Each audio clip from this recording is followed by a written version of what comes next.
Hi, my name is Jules Boykoff, and I teach political science at Pacific University in the United States. I've been asked to talk about the postponement of the Tokyo Olympics, the politics of the Beijing 2022 Winter Games, and what this all means for Olympians as more and more athletes around the world take political stands. Let's start with the Tokyo 2020 postponement. Like many people who follow the Olympics, I was alarmed by the slowness of the International Olympic Committee to act.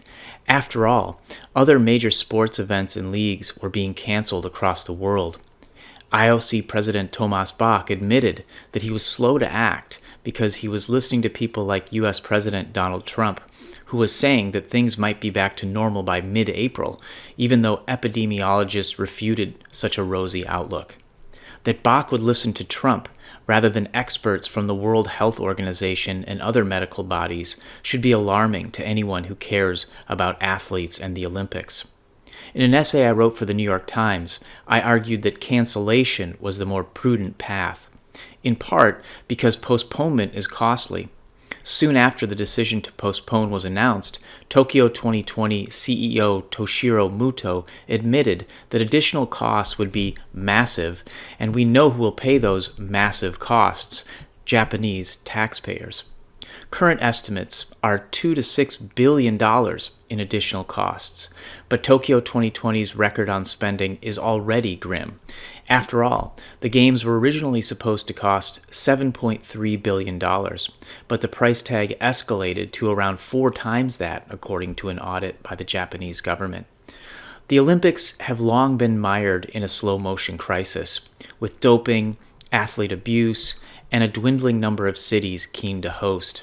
The way that Olympic power brokers have responded has been distressing. They have demonstrated with their actions that they do not deserve the benefit of the doubt. One might ask, why must the Games go on? To answer that, it makes sense to start with the International Olympic Committee.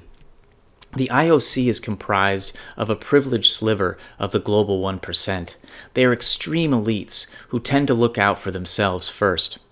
People in Japan saw this firsthand when the IOC unilaterally decided that the Olympic marathon would be relocated from Tokyo to Sapporo. Even though politicians in Japan opposed the move, the IOC didn't care. It just steamrolled locals and did what it wanted. The Tokyo 2020 Olympics have made it clear that money drives much of the IOC's decision-making.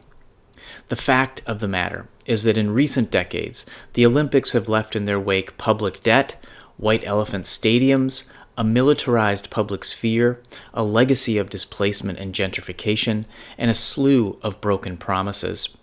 Over the last decade, we have witnessed a surge in critical thinking about the Olympics, whether from activists, journalists, human rights workers, academics, or everyday people in the host city. Moving on to Beijing, the IOC asserts that the Beijing 2022 Winter Olympics are scheduled to proceed as planned. The truth, though, is that Beijing should not even be hosting the Games, since their atrocious human rights record clashes with principles enshrined in the Olympic Charter.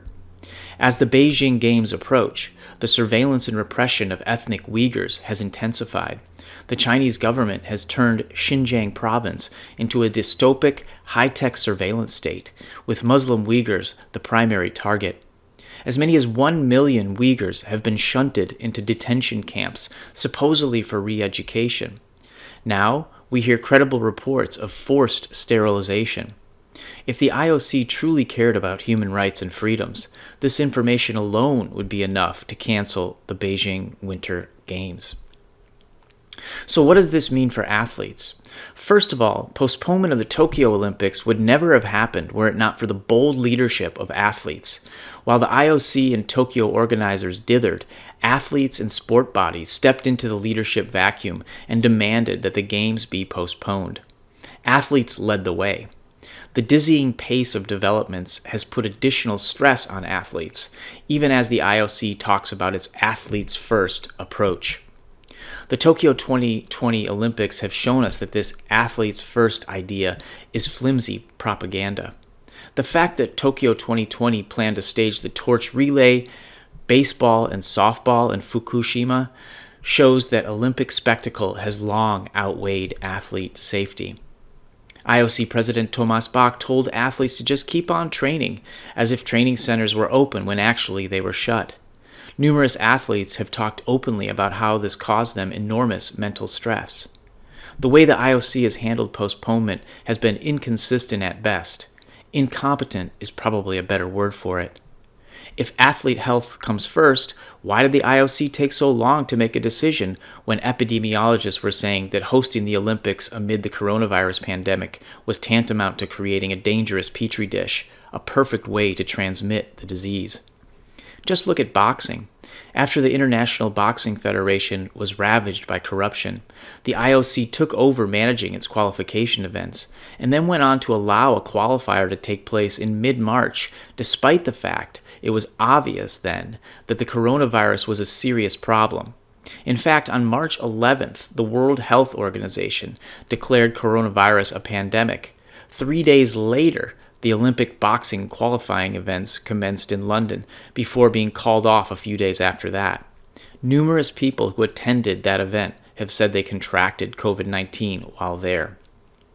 If the IOC really had an athlete-first policy, the first thing it would have done is set up a special fund for mental health support for athletes.